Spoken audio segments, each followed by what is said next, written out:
The queen that I have before me is a PhD doctor, scientist, editor, and businesswoman. She has an amazing story on how to finesse life and remain organized and efficient in everything you do. Her name is Celia. Celia, how are you? I'm very well, thank you. Good, good, good, good. So, I like to start every episode with an inspirational quote.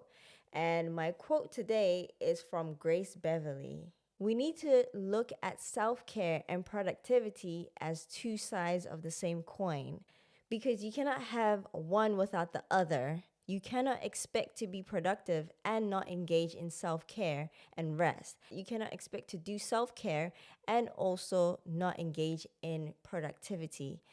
I like this quote because I feel like when you start a business or when you have goals that you want to reach, we tend to neglect ourselves. And I feel like it's very healthy to still have a balance in, being healthy and also reaching your goals. What do you think? Absolutely. So I think what happens is that we are so hell bent on achieving our goals that we don't find a correct work life balance. And for me, work life balance is incredibly important because if you don't take care of yourself, you're not taking care of your family, you are not doing justice to the people who you work with. We're all very busy, and there's CEOs in the world who are very busy, but we need to learn better time management and work life balance. So I think rest and rejuvenation is very important to increase productivity because just working without resting is actually doing something worse because it stops productivity and it hinders it because your brain isn't working at its optimal potential and you're just completely burnt out. Right. I know that you have a quote for me as well. Would you like? Yes, I have a quote for you, and it is from a very inspirational scientist, Marie Curie. And of course, being from the field that I am, I thought that I would choose this quote. I believe that we must believe that we are gifted for something and that this thing must be attained.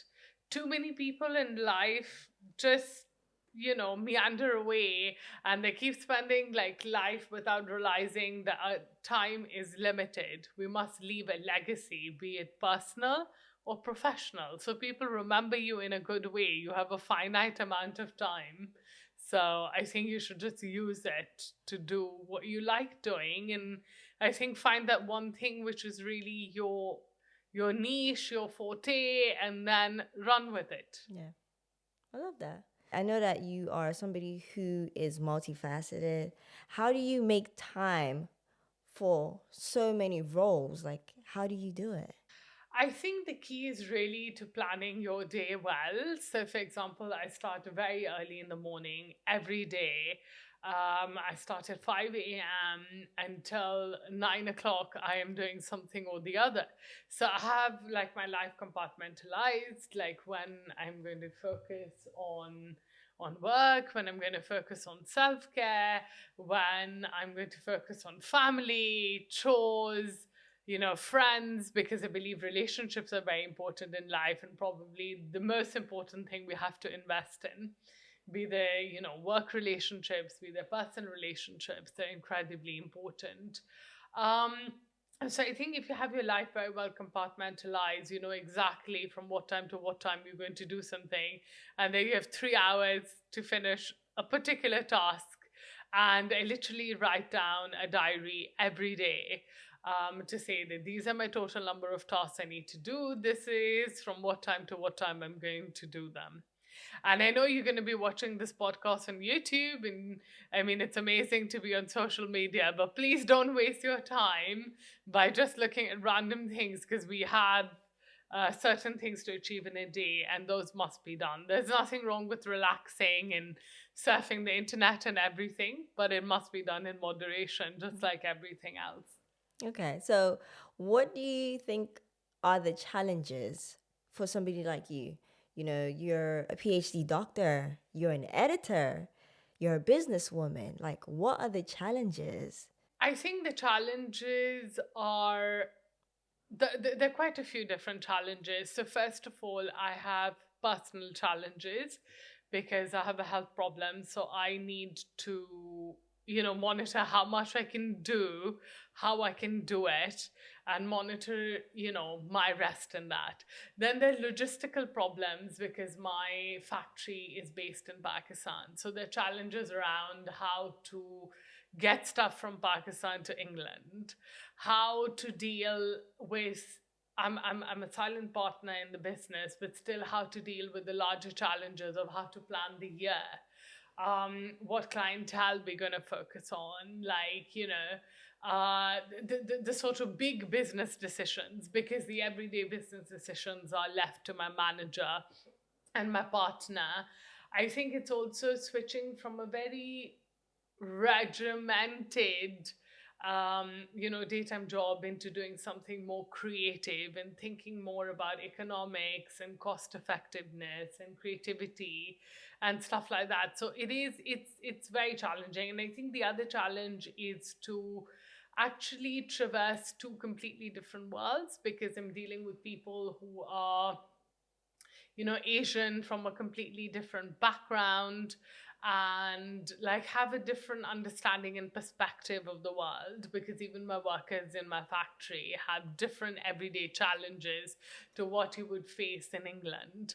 And just dealing with their issues, whether it's family problems or even dealing right now with the current economic situation in Pakistan is difficult, because it's currency exchange problems, like just getting money transferred to the factory, keeping stuff moving, delivering stuff on time. Yeah, there's just a multitude of challenges that, you have to face. And the most important as a woman is that of, multitasking, because you have to do so many things at one time, which I think is the largest challenge. But whatever you do, do it well. When it comes to word as bond, is that something that you believe in? Yeah, absolutely. And I think because I have a bit of a type A personality, it's like, perfectionism is, the core of this, because I feel like whatever I do, I have to do well. And when you have that kind of like, expectation of yourself, then you want to deliver as well. And also, I feel like I have a commitment that I've made, like a commitment to work, a commitment to my family, a commitment to the people who work for a business, and you have to deliver because there are many people who are relying on you. Are you pushed by your word to everybody else around you? Yes, very much so. And I think because I intrinsically am more of a giver rather than a taker, so it's important for me to make other people who are very close to me happy and satisfied. So yeah, I think that galvanizes me to wake up every morning and do something. Okay. Have you always been, somebody like that? Is that something you've always done? So I think, as far as my mom tells me, that from when I was a very little child, I was very disciplined. So my parents, for example, never had to tell me, like, do your homework, like, do this from this time, like, go and play, anything like that. I knew that this is like, my working time, this is my studying time, this is my playing time. Like, I just knew that there is a time to do everything in the day. And I was always like that. I think over the years, it just got more and more honed as I started to do more and more things, but intrinsically, it was always there. Hmm. Yeah, that's very interesting. I don't know a lot of people who grow up wanting to do things like homework and doing it on time. So it's very interesting. So I just wanted to find out where exactly it came from. But if that's something that you've always done, then that's very interesting. Yeah, I mean, I always have, and I think the lady who brought me up, like my nanny and my mother, also sort of like further inculcated or reinforced that discipline, that there's a time to eat, there's a time to shower, there's a time to pray, there's a time to work. So there's always like a very like regimented routine. And then once or twice a year, when I switch off completely, and then I allow a lot of spontaneity. But that spontaneity cannot be, sort of brought in every single day, because sometimes you just have to exercise the discipline and get the task done. Okay. So what time of the year is that usually? So usually I do not work during the Christmas month. And that month I just switch off. I just completely like do not answer emails, don't do any business work, like don't do any other work, nothing at all. Like it's just spending time with friends and family, shopping, reading a good book, just completely relaxing and winding down and preparing myself for the year ahead, Okay. especially like thinking about what my goals are going to be for the future year. So when it comes to goal planning, do you start in December for the rest of the year, or do you start on your birthday for the rest of the year? How do you do it?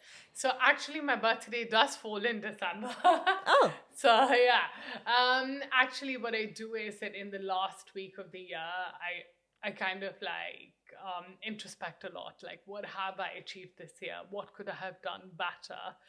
What were the fundamental weaknesses and successes that I am proud of in that year? And then what can I do differently moving forward? So that's in every aspect of my life. Like what could I do more of? What could I do less of? And like in a way, I don't want to sound robotic, because I'm actually like a very, sort of like warm person as well. But I think when you need to work, you need to have blinders on and just focus on the task. yes. Okay. So when it comes to how busy you are, do you feel like sometimes it's affecting your personal life? That's why you do that period in December where you don't do any work. Yes, so I think like long hours or sustained work ultimately do take a toll, because you need fresh and creative ideas. So you need to go out, you need to interact with nature, you need to read stuff, you need to think about how other people are doing stuff.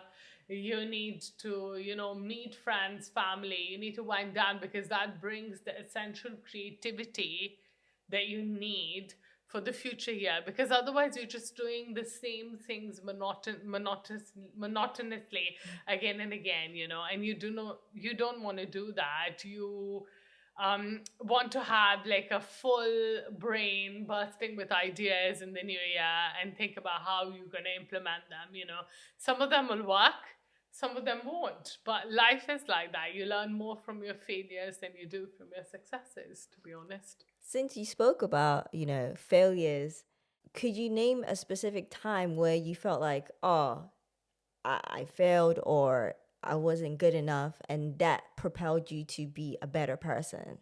Yes, there's so many instances in my life where I feel, um, I have failed. Like, there was a time in my life which was actually when I got involved with business, and then over the years I became like a silent partner. So there was a period in my life where I had to like completely quit working and move back to Pakistan, because I had to act as a carer for somebody in my family. And then I realized that, I haven't really spent a lot of time with my family. I'm so many miles away. And, I could have spent more time with this person who's now terminally ill. And I felt like I had failed them, although they never perceived it as such, because I always saw that I was like very warm and loving and had given them a lot of time. But I felt that I could have done stuff differently. And that, I mean, I made that change in my life. I decided to, move back. I decided to start a business. And then, like, I moved back to the UK, started full time work, and then I became a silent partner in the business, as I've already told you. So I think there are lots of times where I think women on a daily basis have a pressure to perform in every avenue of their lives. So there will be times when you think you failed your colleagues, you failed your friends, you have failed, um, you know, people at work. But ultimately, just do the best you can, because you can only deliver the best of what you can, what is in your capacity, and nothing beyond that. So, So when you moved to Pakistan, yes. did you face any challenges like getting back into like that that that environment? Yes, so I had moved to England when I was 17, and if I'm not wrong, I moved to Pakistan in my late 20s again. So it was a very different environment because the political and social dynamics in Pakistan keep changing all the time. Majority of my school friends had moved away, so I didn't have that kind of like, support circle anymore. I felt quite isolated at times, and I just felt like simple things, like in terms of infrastructure, didn't work like I'm used to making them work. And you have to think outside the box then about like what do you do. And at that point in time, I just didn't know how my life is going to pan out. Like, am I going to be able to come back? Like, what's going to happen to this loved one? So it was unpredictable. And for a controlled person like me, unpredictability is not something that sits well. But we also have to realize that that's essentially what life is. And you just have to be adaptable and move on. So it's a bit like being like water. Water has no shape, so it goes and it flows. And I think the one thing that we have to realize in life is that the skills that we acquire from every role that we have in life, like being a mother, being a wife, like being good at work, like whatever, like, and at work wearing so many different hats. It's a transferable skills that you need to take away and just implement those, and you will find direction. Like it will flow like water flows.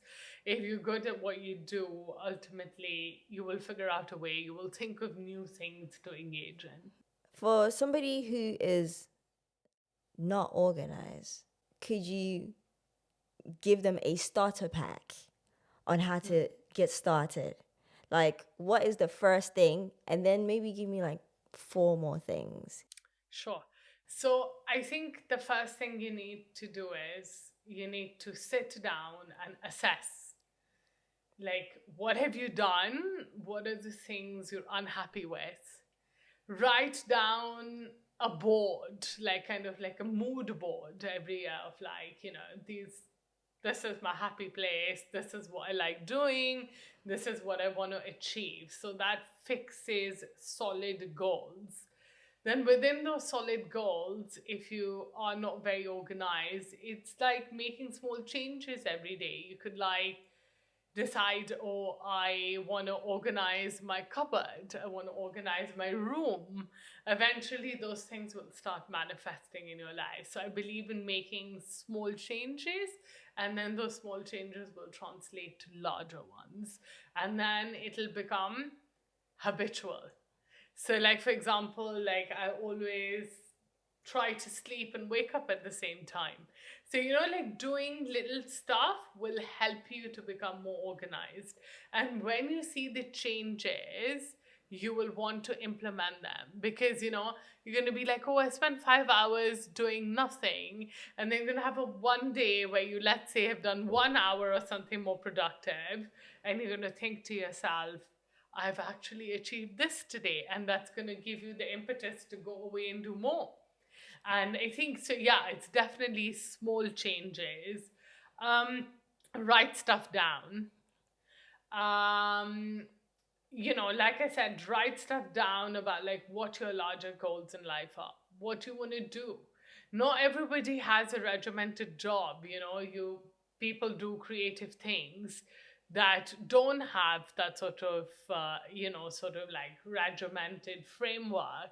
Let's say somebody is a DJ, they could put down a goal like, oh, I want to DJ at that particular club, or I want to have so many people, or whatever. So everybody has goals. So I think write down your goals would be my second piece of advice.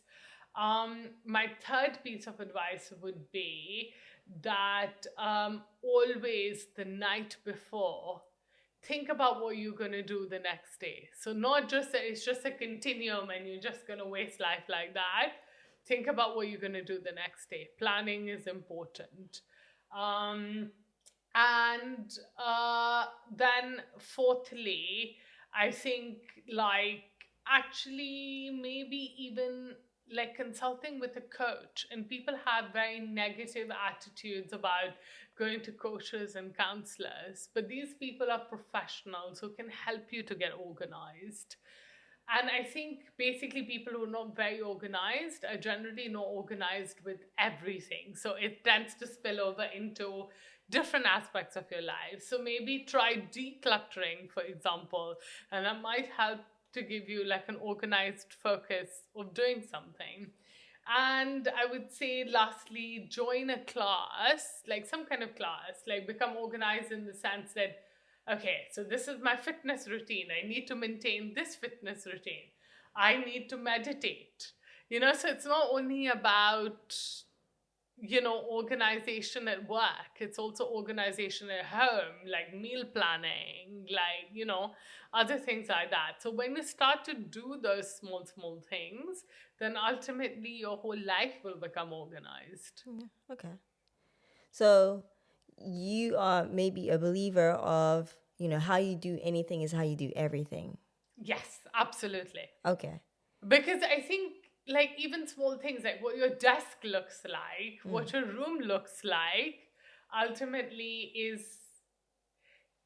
it's a reflection of your mind. So sometimes a very chaotic room or a very chaotic desk shows that there's a lot of chaos in your mind. So you need to clean it out. And I think that's ultimately where it starts from. So start small, do something which like just give yourself a goal. By the end of this week, I will have my room sorted out. I'll have my closet sorted out. I'm going to actually organize my life like this. And I know it's easier said than done because lots of people make New Year resolutions and goals and then they never do them. But I think when you start doing stuff is when you will actually start manifesting, new things, and you will see a difference in your life and that will galvanize you to keep going. Okay. So when you mentioned the New Year's resolution thing, I personally don't do New Year's resolutions. I just do whatever I want to do, right? Yeah. So where do they go wrong when they do this New Year's resolution? What is the recipe that makes it go bad? I think the recipe that makes it go bad is that people don't understand what their limitations and parameters are. So when you have goals, you need to have attainable goals, achievable goals. It's like me saying that, oh, I want to be as thin as, I don't know, like some celebrity. Well, that's not achievable because everybody has a different body type. So the goal should be modulated more to I am going to be my healthier self. So that then you can start achieving in smaller steps. Um, I need to look like this. My hair needs to look like this. Well, your hair quality isn't like that. So, how is it going to look like that? So, I think we just need to be realistic about the goals that we set and then like keep reassessing them and modulating them. So what I do personally is I make a mood board at the beginning of the year, and then I keep changing my goals as the year goes on, like professional and personal. So goals are not set in stone. Life, as I've already said, is unpredictable. Things happen.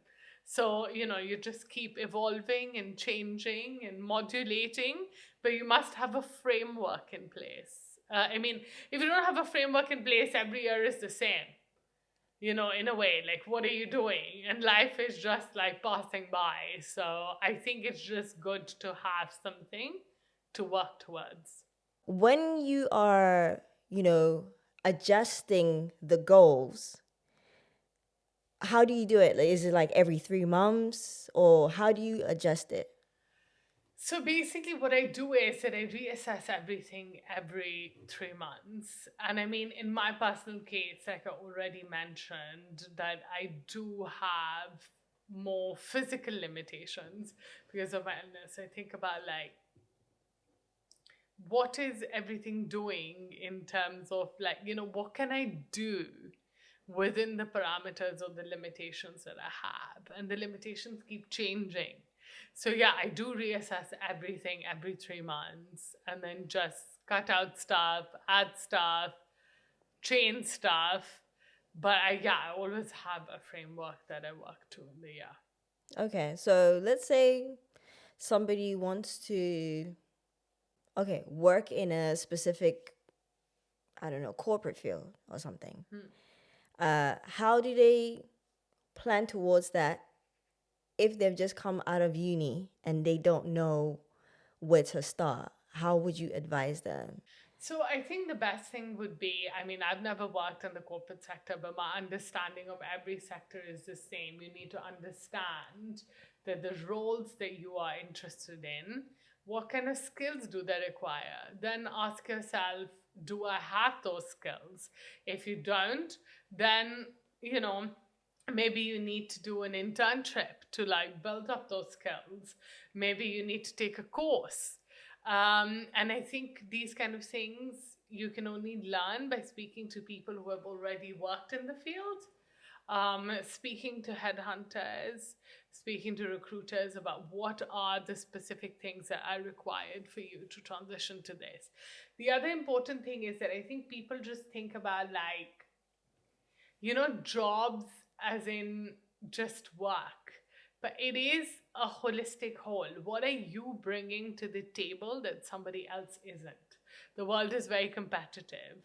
So a lot of times employers are also looking for, like skills that are like a little bit offbeat, in the sense that maybe there's a project that you did in your gap year, you need to highlight that. Maybe there's something really special you did in a different part of the globe. Everything is about what you have done and how you can apply that. What I'm trying to say is that there are a lot of skills which are soft skills, and employers are looking for those because they're looking for flexibility. They're looking for how you set yourself apart from the rest. Because, I mean, to be honest, there are hundreds of applications for every job. So even for the employer, they're confused who to pick. Everybody might have very good qualifications, but what is it about you that is really setting you apart? Um, and yeah, so I would just say the more you work on yourself, the more skills you have, the more likely you are to succeed in different avenues of life because you have that transferability, which others don't. Would you say that it works in business as well? Do you feel like working in your job was also good for your business that you're running Oh at the same yes, time? yes, absolutely. And I'm a firm believer of the fact that people often think that science and art don't mix, but they actually mix very well because to be an artist of any kind, you require a certain amount of discipline. Like, if you're an artist, you need to know how to, like draw a straight line. There is some like, science or method associated with that. And similarly, when you're a scientist, you require a lot of creativity because you need to think about, oh, what is going to be like my new discovery? What am I going to think of? Like, how am I going to change the world? What does the world require? So I feel that actually art and science mix very well, and people don't actually believe in that, but they do. Is my view. Okay. So in business you have to be creative. You have to be creative because so the first route is creativity. The other thing that I think you need to do in order to have a successful business is to really understand your clientele. You need to go and do market research. So when we started, by market research, I mean some people are just sitting there and looking at the internet and doing market research. That might work for some businesses, but it doesn't work for others. Like go out, like maybe set up a small stall, test your product, take away the feedback, refine it. Like, think about who your ultimate best clients are. Where is your product working? How can you make it, even better? You can work on stuff like exclusivity, affordability, stuff like that. Because obviously, you need to know your target market well. Like, let's say you have a high end brand. So you're working with low volumes. So your target market is not, I need to sell 300 things today to make this. You'll have one dress, which will make you the entire day's profit. So it works differently in different businesses, and you need to realize, like, what is my niche? How am I different? What am I doing well? And then slowly but surely, every year you have to take some calculated risks. So you need to understand, like, what can I keep adding to my business portfolio to keep it fresh and rejuvenated? But you don't want to add too much too quickly. So, and never sacrifice your basic product, because that should always work and work well. So, with your business, what do you think the product is? What works well for your customer? Okay, so basically, like I said, I've become a silent partner in the business over the years. So I don't actually do product design and development and stuff like that anymore. I'm more the person who everybody goes to when there is a crisis. But I would say that, I mean, in terms of the London tea, when we started, it was Eastern Western fusion. So we found a gap in the modest market. There are many women who want to dress modestly, and places don't, but modest in a funky, modern way, not in like a boring, like run of the mill kind of way. And that's what we tested. So it's a bit of like Eastern Western fusion. It's modern, funky, sort of like, clothes. And people want to wear, like, for example, in the modest market, people want to wear longer clothes.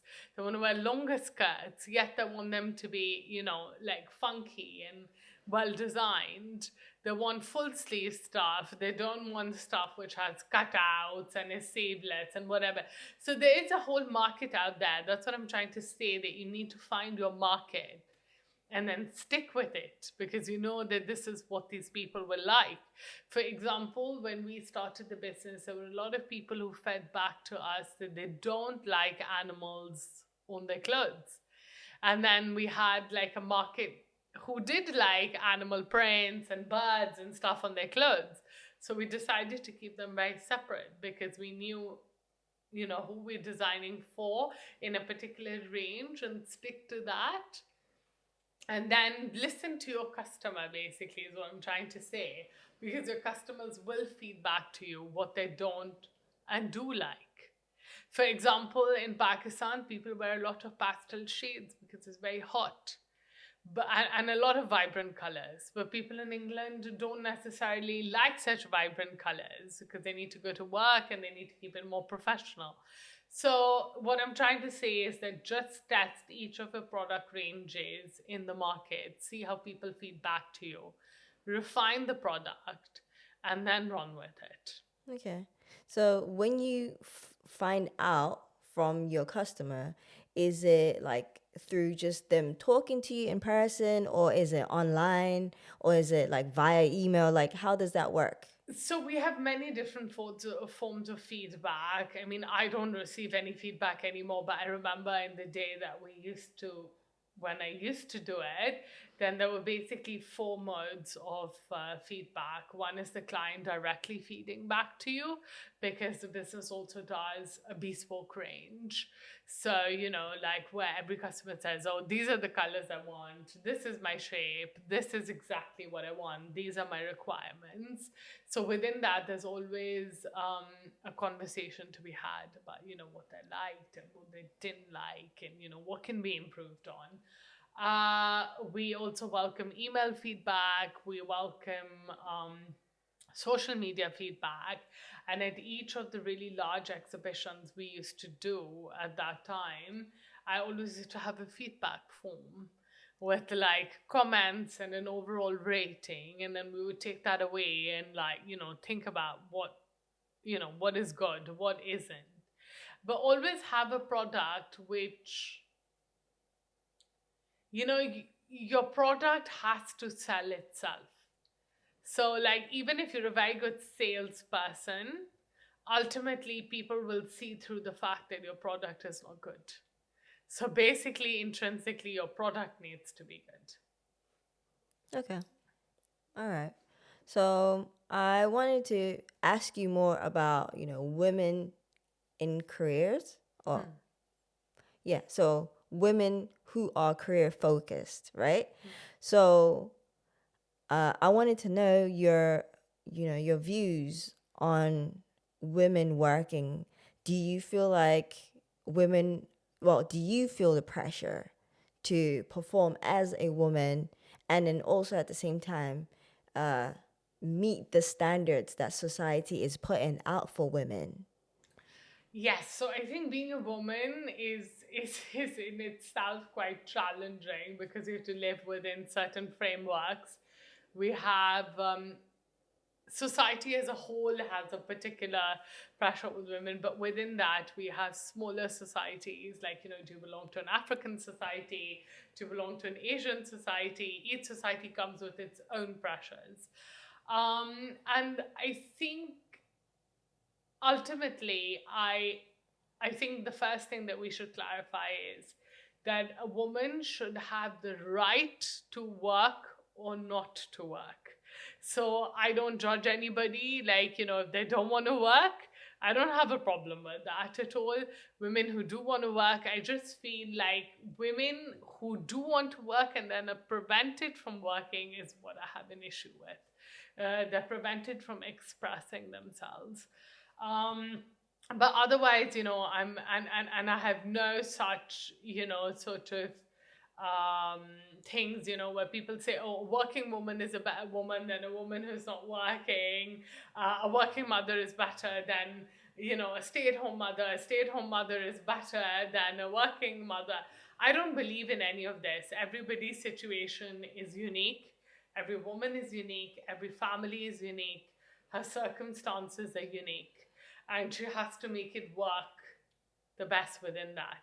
But yeah, I personally, yes, do feel pressured by the fact that, like, for example, society will say, oh, you need to be married by a particular age. And I'm Asian, so there's definitely like a sell by date. You need to be married by this age, you need to have children by this age. The biological clock is obviously one of the strongest pressures because women do want to have children. And how do they go about it? What kind of planning do they need to have in place? I mean, obviously, as science has progressed now, there are a lot more options to have children later on in life. But nevertheless, you do feel that pressure from your biological clock to settle down. But I always say, don't compromise for the wrong reasons. Because ultimately, society is going to talk about you today. It's going to talk about somebody else another day. The only people who really matter in my life are my close friends and family. The rest, to be honest, can take a hike because society is always going to judge you. It's never going to be happy. And you need to be happy with who you are. That internal happiness needs to be there. The inner satisfaction needs to be there. The pressures will always be there. But, like, if you have a supportive partner, a supportive family, they will not put those kind of pressures on you and they'll see you through it. That's what a support system is for, like holding your hand and pulling you through it. You're going to have good days, you're going to have bad days. But, ultimately, I don't think there's anything like a sell by date. Um, like you need to be married by a certain age. People might find somebody when they're a lot older. Like I said, the only pressure is to have a child. But even with that now, you have options. You can freeze your eggs. there are options out there about what all you can do that didn't exist before. So I feel like, like I said before in the conversation as well, do the best that you can, sleep satisfied at night, and think everything is okay. I mean, I've never cared about what society thinks, because ultimately society is not the people who are paying your bills. They're not the people who are supporting you on a bad day. um, so yeah, it's only the people who are super close to you really matter, and their opinion matters. Sometimes you might disagree with the way they feel about a certain situation, but ultimately, everybody has a view, and everybody's view should be respected. You can take on certain things, not take on certain things. And there is one thing that being a successful woman, sometimes your personal life falls behind because you just haven't had enough time to concentrate on it. And my one word of advice would be, do take our time to think about where your personal life is going as well. Because your professional life is great and everything, but you must also not leave behind your personal life. They're like two important halves of a full, which is life in general. Do you believe that productivity is a form of self care? Yes. So now I'm going to go into something which maybe other people will not agree with, but it is something deeply personal to me because I'm a very spiritual person. I feel like productivity or work it goes even beyond self care. It's like a way of worship. So, I mean, for me, I think it is incredibly important because, like, for example, let's say you've been productive in a gym session. That is a form of self care because you've done something for your body. You have focused very well in a meditation class, means you've done something for your mind.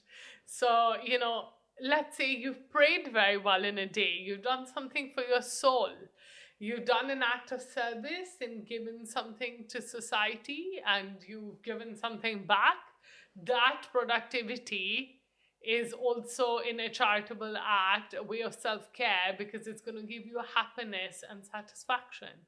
And ultimately, in a world where people are generally very depressed and not feeling good about themselves, these aspects of productivity are a form of self care for your mental health as well. So I think it all feeds back into each other like a holistic whole.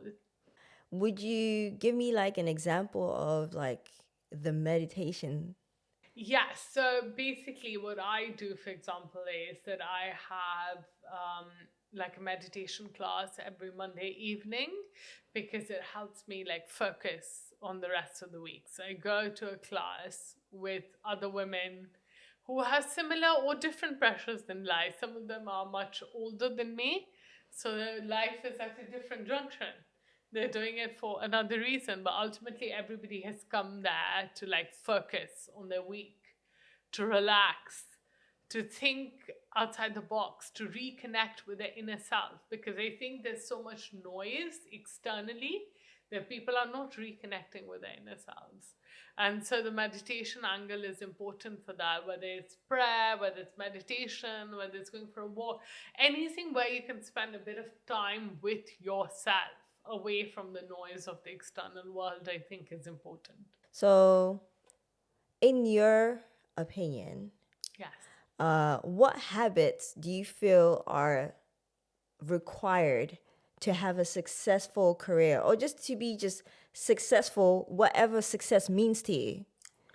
Absolutely. I think the most important thing is to be authentic, because if you're authentic, your relationships are real. Your work really matters. I think just there are too many like fake people out there, and ultimately that fake thing shows in every aspect of your career. It shows. It's like you're not being real to a client, you're not being real to people who you're working with. That authenticity needs to show. And like I said, there are two fundamentally important things to having a successful career. One is to be hardworking, and one is to be passionate. If you're not passionate about what you're doing, you can never have a successful career because your mind and your heart is just not into what you're doing. You're doing it as a chore, and a chore can never become a success. They're two very different things. So I think people need to figure out like what they're good at, what they want to do, what they're passionate about, and then, establish their career in that. Because sometimes people just go away doing a job for the money, and I understand, like, the bills have to be paid, other things have to be done. But then that will just be a job, it'll never be a career. It's only when you have an idea that you really like and you're passionate about that it will actually translate into success. All right. So when it comes to Oh, sorry for interrupting you. I no, was go also going ahead. to say that another thing is that to have a successful career, you need to have tenacity because there are going to be many people who are going to want to pull you down in your journey. Um, they it's difficult. Not everything works. But like I said before, you need to have that tenacity that I will see this bad time through. That things will get better. I will be able to solve this problem. And also, I think one great thing is self belief, but never be delusional. So there are two different things. Self belief is having the confidence to believe that you can achieve something. But delusional is saying, oh, I'm going to make $1 million company in a day. Well, yeah, it happens to some people. But, you are going to have to work at it. So, I mean, those are the things you need to really. I think my four keys are hard work, passion, self determination, and self esteem, and the tenacity to like take criticism, take the falls, and keep moving. Okay. So what would you say is like the one thing that stops people from continuing? I mean, you did say, you require tenacity. But what if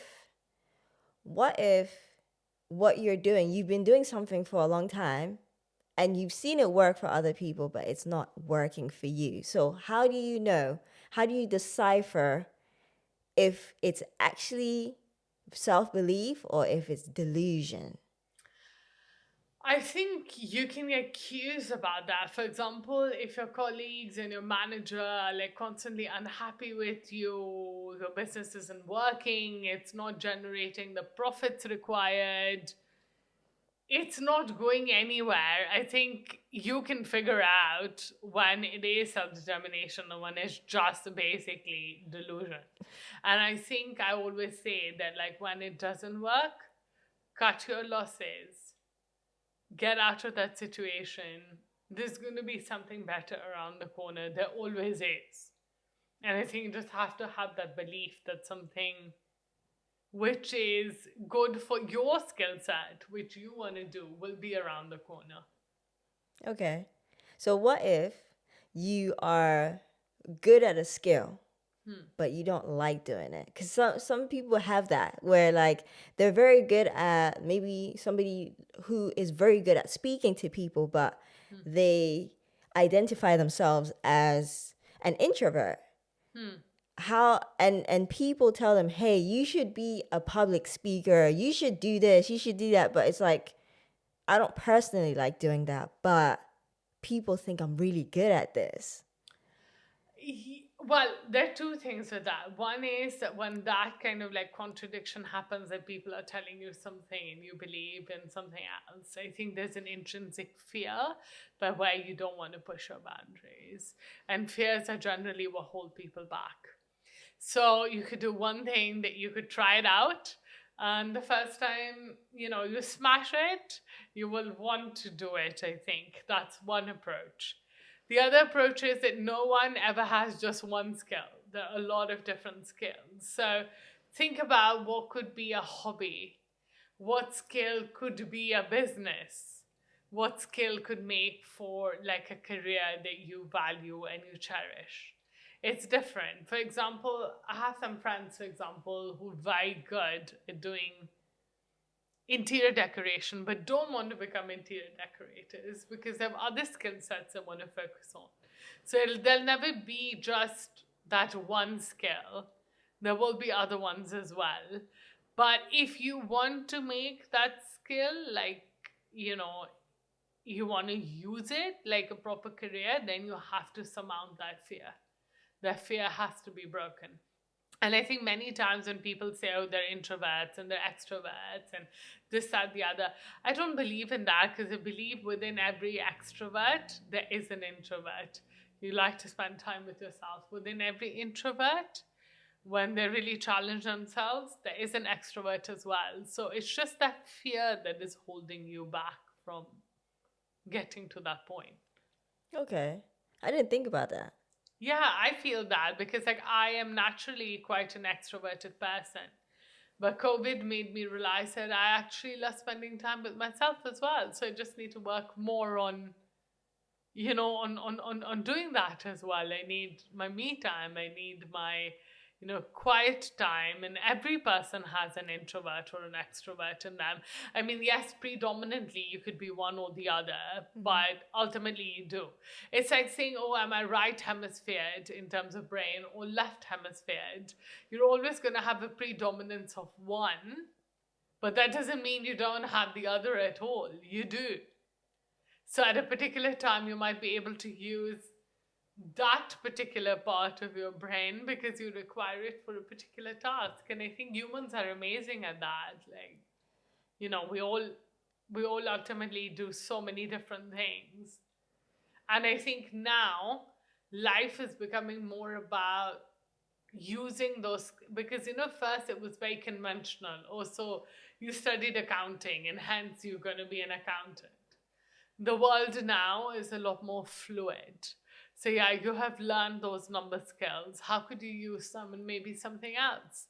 Maybe you don't want to have a career in accounting, but you can use the skills you've acquired in something else. When it comes to time management, Yeah. do you feel like it's a way of uh, stress management? Yes, it is in some ways, because if you don't manage your time well, you're going to be more stressed out because the work is just going to keep piling up and the tasks are just going to keep piling up. So I think it is a form of stress management. It of course should never be the only form of stress management, because there are other things that are important, like self-care, going out, reading, any hobby that you like doing, you must do as stress management. Like I'm a firm believer in praying is a good way of dealing with stress. So different people have different dealing with stress mechanisms. What you must always know is that when it reaches a degree where you feel like you're overwhelmed, is then a point where you need help. And then that help must be sought before it gets too late. For sure. Okay. So, how did you get so good at being accountable to yourself? I think I don't have any recipe or answer for this. It was always like that. Like, I was like, I think more than even being accountable to myself, it's accountable to those around me who really matter. So, not the thousand, people who are like judging you, but your friends in your close family, I feel like I am accountable to them. I've always felt a strong sense of responsibility to them. And, I feel like I must, you know, like do those things to make them happy. Like, for example, every day I must speak to my parents, no matter how busy I am, because ultimately they're at that age where they also need to know, you're all right, everything is working well. You need to have the conversation with them. You need to keep their minds organized. Because the one thing in life that you never want to have is regret. Because regret and guilt are like very bad things, like actually feeling the very negative emotion that I could have done more, and that's not a place you want to be in, because it opens up a whole minefield of negative emotions. So I just, I don't have any recipe or formula for being accountable, but I just always have been, you know. Okay. So it's not really a learned skill, it's just something that you just had. Yeah, just something intrinsic. Okay. Would you say that being organized is part of why you are a successful woman? Or what is it? I would definitely say that being organized is, it is an aspect and an important aspect of being successful. There are obviously many other things that feed into your success. I mean, there are factors that you can control, there are factors that you can't control. Like, for example, luck or destiny has a hand to play in this as well. Some people, are doing everything right, but just don't, like ever make it, or don't have that kind of success. Not everybody can be, like very famous. You could be a very good vocalist, for example, but not everybody can become like, a leading singer, because, there are many factors. Being somewhere at the right time, with the right people, does success come knocking on your door? I think it's got a lot to do with luck and destiny as well. But you can only do that's not controllable. So what can you control is what you need to focus on, and then ultimately things will fall into place. Would you call yourself the productivity queen? I think that would be taking it too far, but yeah, I think I think I have perfected sort of time management over a period of time, and doing different things and leading like a disciplined life. But you always have to think, how you could improve stuff. Always need change. Life must never become monotonous, and you have to challenge yourself constantly. This is like the segment where I ask all my queens what three hacks we can put into our daily lives. And I want to know what queen hacks you can give us today. My queen hack would be establish routine, whatever that is for you. Establish routine. Introspect and think about what gives you happiness. And define your success according to that, because success for everybody is different. Success might be you want to be a successful mother. That in itself is a huge achievement. Not everybody just has success defined in a way, oh, I'm going to have a multi-million-dollar company. So just think about what gives you happiness, and whatever gives you happiness, work towards achieving that. And my third hack is always have time for the people who really matter to you. Because when you're down and out, those are the people who are going to stand with you. And they're the people who are going to allow you to emerge from the ashes like a phoenix. Sorry for being stereotypical, but I think that that's very important. So never say, oh, I don't have time for my best friends. I don't have time for, family. Always keep those people super close to you, because they are your support network. They are who is gonna, like, pull you out of this, whatever that might be. I am a huge music fan, and alongside the podcast, I'm publishing a playlist on Spotify, and there are guests who give me their songs and help me curate. So I wanted to find out what songs you have for me. Yeah, well, like I've already touched on so far, like even my music or my choice in music is a reflection of, where I grew up. It's a nod to my Pakistani heritage. I listen to a lot of Asian songs, for example, and I'm happy to share. Yes. So, like, my song list is very diverse. Like, I love Bob Dylan, and then I love Adele. I'm also someone who slightly um, acts away from like those people who are very strong performers, but not necessarily very strong vocalists. For me, like the vocals matter, the lyrics matter, because they need to touch me at like a particular point in my life. I am a very spiritual person, as I've already said numerous times. So I love Abda Parveen, who is Pakistan's greatest Sufi singer. So, I mean, I listen to a lot of that music. I find it very uplifting. I feel like it's a way to connect not just with my inner self, but connect with my spirituality. So, yeah. Um, I also like modern kind of like Pakistani pop. So I listen to a lot of Atif Aslam, who is one of Pakistan's most famous pop singers. And I also listen to a lot of Indian music, which I mean has always inspired a lot of people in Pakistan across the border. So I love Shreya Ghoshal, for example, who's one of the leading female vocalists in India. She sang a lot of Bollywood songs, but a lot of like individual records as well. Okay. Thank you so much, Sadi. I really appreciate your time. No, thank you so much for giving me the opportunity to be on this.